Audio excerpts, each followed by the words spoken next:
Bonsoir à tous et bienvenue. C'était compliqué, c'était tendu, mais ça y est, la JOCR s'est imposée contre Montpellier 1-0. L'occasion d'en faire un petit débrief sur la chaîne. Bienvenue sur Podcast FC les amis.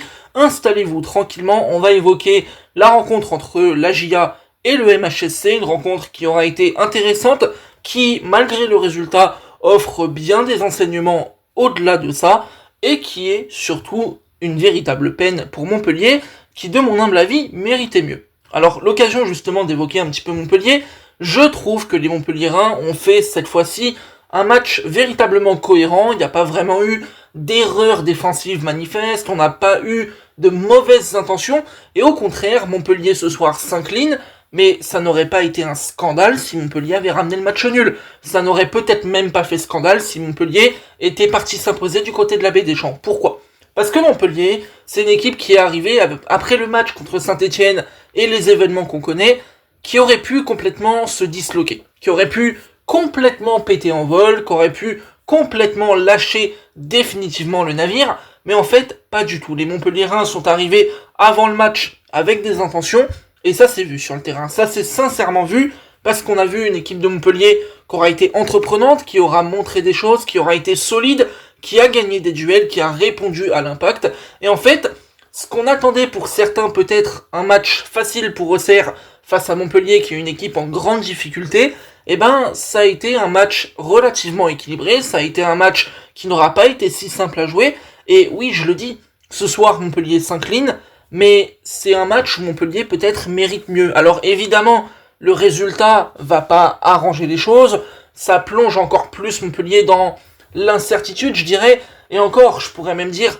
la certitude, justement, d'aller en Ligue 2 la saison prochaine, malheureusement pour eux, mais en fait, le truc que je me dis, c'est que si cette saison de Montpellier est un petit peu morte, et que le club va en Ligue 2, ce qui est quand même plutôt probable, eh ben, tu peux t'appuyer sur ce genre de prestations pour, justement, lancer certains joueurs, te permettre de construire, et de te relancer un petit peu mentalement, de te dire, ok, on n'est pas bon, ok, on va descendre, on a fait une saison qui aura été vraiment très compliquée, mais pour le coup, ce genre de match avec ce contenu-là, ça booste un peu, ça donne une énergie un peu nouvelle, et je pense surtout que ça peut être des bases tactiques, techniques et psychologiques qui peuvent apporter pour la saison prochaine, avec justement une nouvelle idée et un peu un effectif qui pourrait se rafraîchir et devenir peut-être un petit peu plus qualitatif à la fois, mais surtout un peu plus rafraîchi mentalement, et des joueurs qui sont peut-être un petit peu moins cramés. J'ai beaucoup aimé, du côté de la JOCR par ailleurs, le match d'Obgard, le latéral gauche norvégien.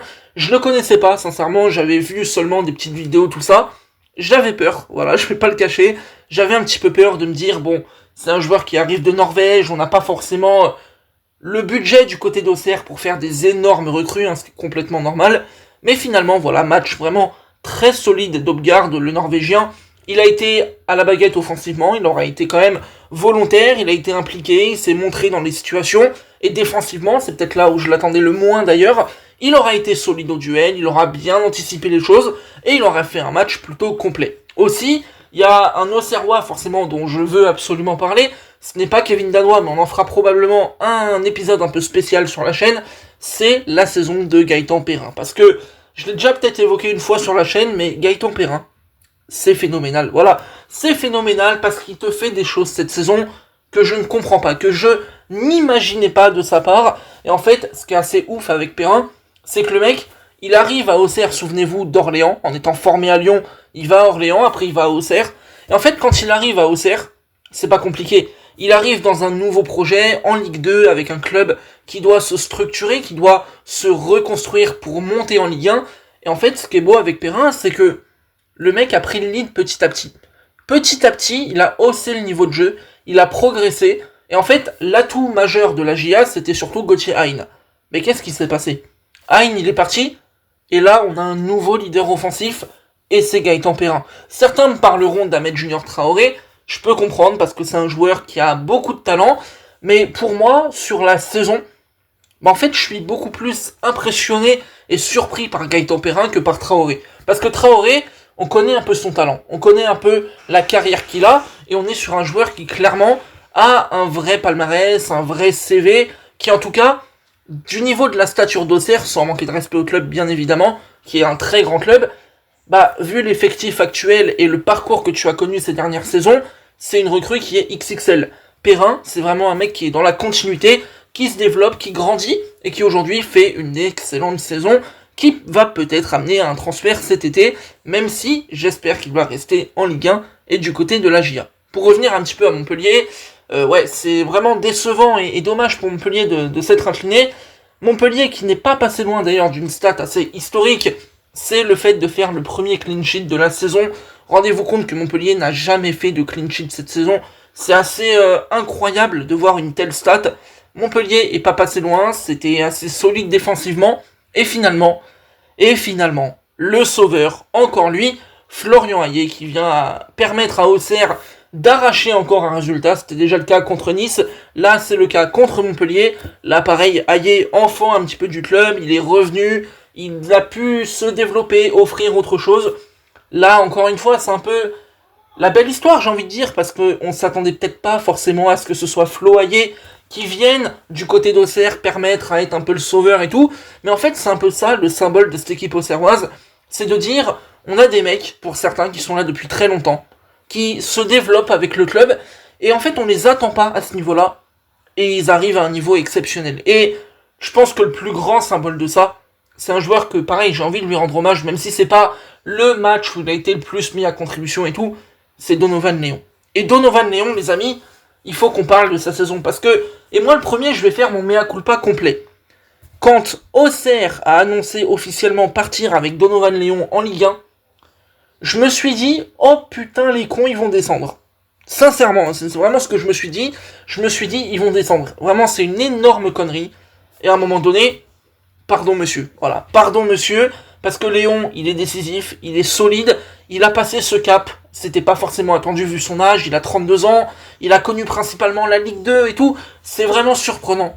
Mais c'est à l'image de cette équipe d'Auxerre, qui a de la qualité, qui est surprenante, mais qui surtout a une âme, voilà. Et du côté de Montpellier, oui, ça aura été une saison difficile, ce sera probablement une saison où l'histoire les emmènera en Ligue 2 avec une relégation, une saison qui aura été éreintante pour les supporters notamment.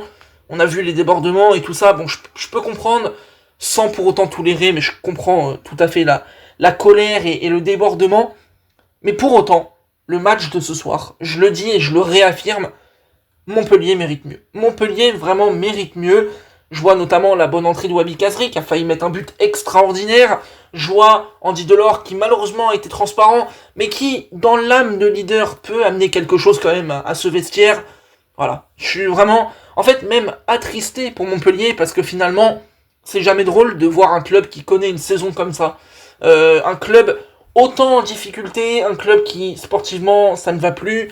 À l'extérieur, t'as l'impression que c'est peut-être un peu compliqué aussi. Les supporters, là, pareil, qui commencent à craquer et tout.